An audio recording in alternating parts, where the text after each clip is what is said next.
Todos pecaram e perderam a glória de Deus. Nem só de pão viverá o homem, mas de toda palavra que vem da boca de Deus. Essa é uma afirmativa de Paulo muito forte, né? Todos pecaram e perderam a glória de Deus. Quando se fala que todos pecaram, todos estamos na condição de pecador.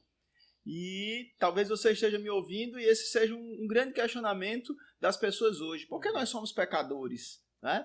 E a gente queria conversar um pouco com você sobre isso hoje. Na verdade, a afirmativa de Paulo é uma afirmativa perfeita. Todos somos pecadores. E por que somos pecadores? Porque o pecado significa uma transgressão. E o que transgredimos? Transgredimos a lei de Deus. Todos somos transgressores, porque em algum momento nós transgredimos a lei de Deus. Desde que o homem caiu, desde o Éden, a natureza humana é uma natureza tendente ao pecado, tendente ao erro, tendente à transgressão. Eu não diria nem tendente, né? Mas ela é de fato uma natureza pecaminosa, né? Ela está direcionada para isso, né? Por mais que as pessoas se empenhem para fazer o correto, para fazer o perfeito, mas fatalmente elas vão transgredir. Nós iremos, quando a gente fala as pessoas, nós estamos incluídos também. Sim. Né? Nós não estamos aqui para dizer você é um pecador, nós estamos aqui para dizer nós somos pecadores. Como Paulo diz, todos, incluía até mesmo ele, né? Que se dizia o pior dos pecadores. O principal dos pecadores.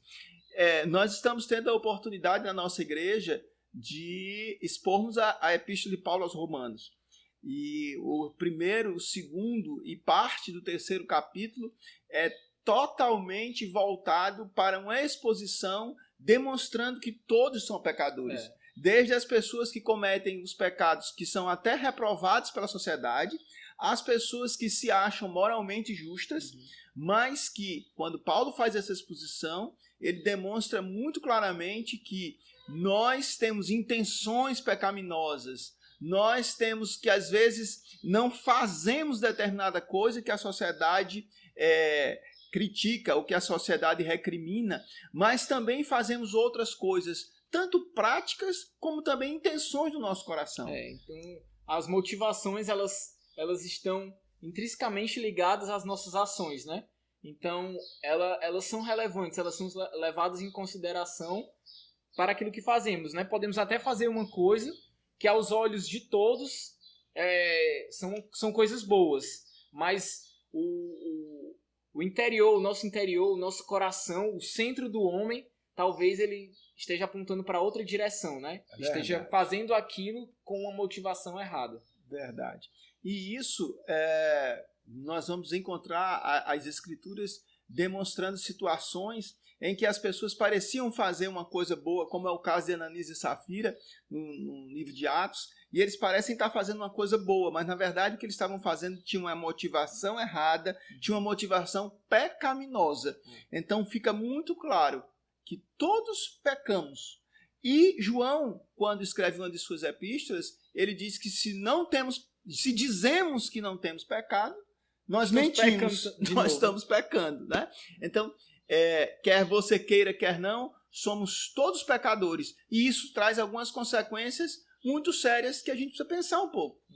É interessante que o Schaeffer comentando Romanos, né, o comecinho de Romanos ali, acho que é Romanos 3 mesmo, ele fala que é como se Deus fosse julgar as pessoas por sua própria moral. Por exemplo, é como se Deus colocasse um microfone no pescoço delas e aí Deus fosse julgar por tudo aquilo que ela tinha falado que considerava certo. E nem mesmo aquilo que as pessoas consideram certo elas conseguem fazer. Ou seja, nem a sua própria moral, nem aquilo que ele acredita, ele consegue seguir plenamente. Ele consegue alcançar aquela justiça. Então, quanto mais a de Deus, né? Quanto mais a justiça de Deus. E aí é interessante que a doutrina da justificação, ela mostra justamente isso. A grandeza da justiça de Deus e a nossa incapacidade de alcançar essa justiça, né? Essa bondade, esse caminho reto sempre, né?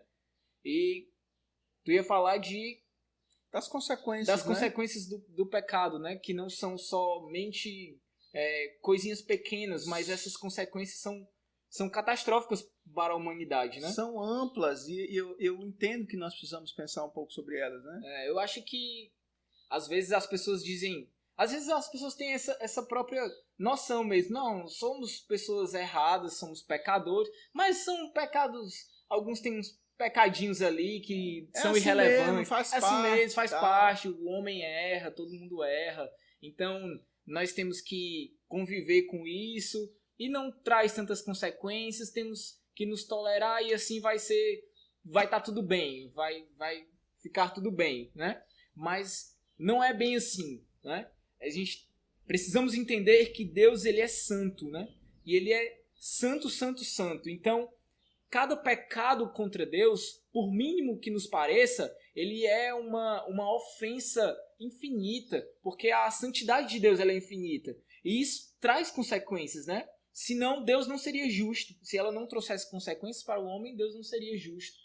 E aí, essas consequências, no primeiro momento, quando Adão peca, ele já traz essas consequências na vida dele, de Eva, da criação como um todo, né? E aí ele se afasta de Deus. Você falando da santidade de Deus, ele já fica alienado de Deus. Alienado de Deus, né? E ele tinha uma relação muito próxima a Deus. Deus Sim. tinha uma relação muito próxima a ele. Sim, era uma relação de fato pessoal, né, que ele tinha com Deus. De amizade, de proximidade, mesmo, né, amizade.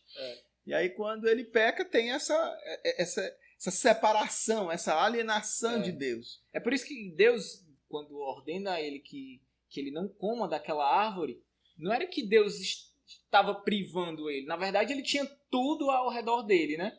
Mas Deus colocou, de fato, uma moral nesse homem, para que ele pudesse conhecer a moral de Deus. Então, e saber o que é certo. E saber o que é certo, errado, exatamente. Né? A partir do que Deus tinha determinado. Isso. E quando o homem se torna autônomo, digamos assim, e quer comer da árvore que Deus disse para ele não comer, Deus disse que ele iria morrer, e de fato ele tem uma morte espiritual. Não é simplesmente uma morte em que ele iria morrer naturalmente. Não, ele tem uma morte espiritual e começa a morrer naturalmente, digamos assim, né?